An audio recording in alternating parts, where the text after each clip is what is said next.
उत्तर प्रदेश की सरकार ने ये बताया कि उनकी हिफाजत की जाएगी उनकी जान की।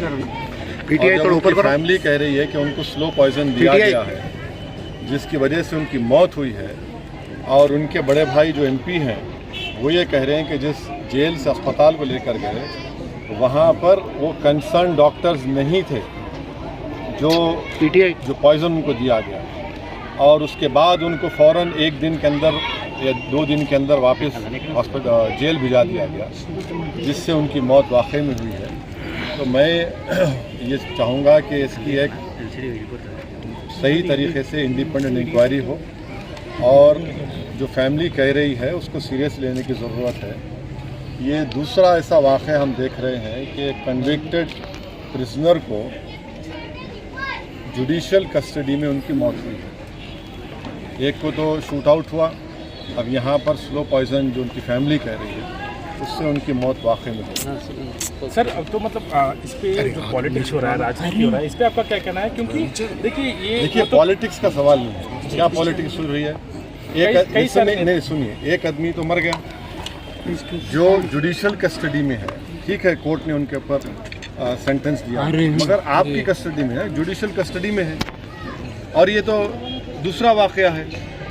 इसमें पॉलिटिक्स क्या है? जब जुडिशियल कस्टडी में किसी की मौत हो रही है और उनकी फैमिली उस एप्रीहेंशन का इजहार कर चुकी है, सुप्रीम कोर्ट वो लोग केस डाले हैं, तो इसमें पॉलिटिक्स क्या है भाई? कि एक आदमी की तो मौत हो गई ना, उसमें पॉलिटिक्स करना क्या है? वो तो अपनी जान दे दी, जान चलेगी उनकी, तो पॉलिटिक्स क्या हो रही? अब जाने की जिम्मेदारी किस पर है? इसमें पॉलिटिक्स क्या करना है? इसमें तो सच्चाई को जानना है, जस्टिस करना चाहिए। Worst rule is prevailing. Sir, worst rule is prevailing, and it's say worst rule is prevailing. Yeah, what? Demanding. What would you like to state? Well, I have always been saying that in the biggest state of our country, the state is being run by rule by gun, not by rule of law.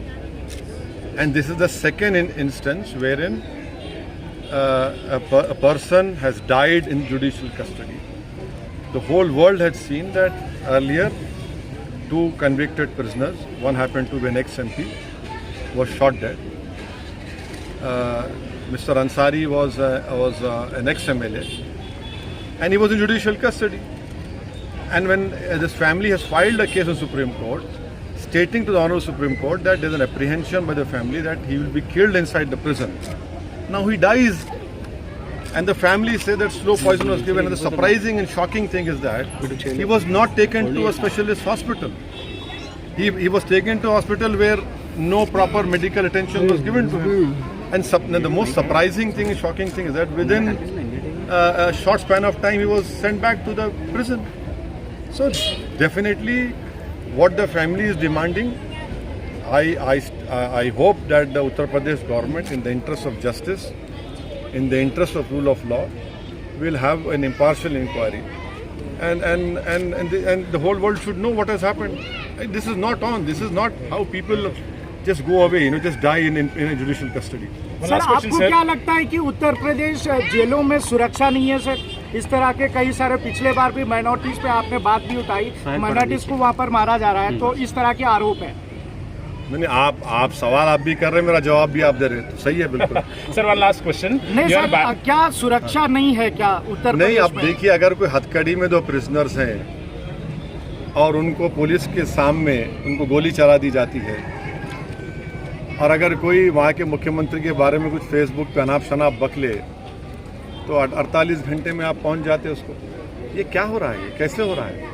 Rule of law से देश UP चलना चाहिए, rule of gun से नहीं चलना चाहिए।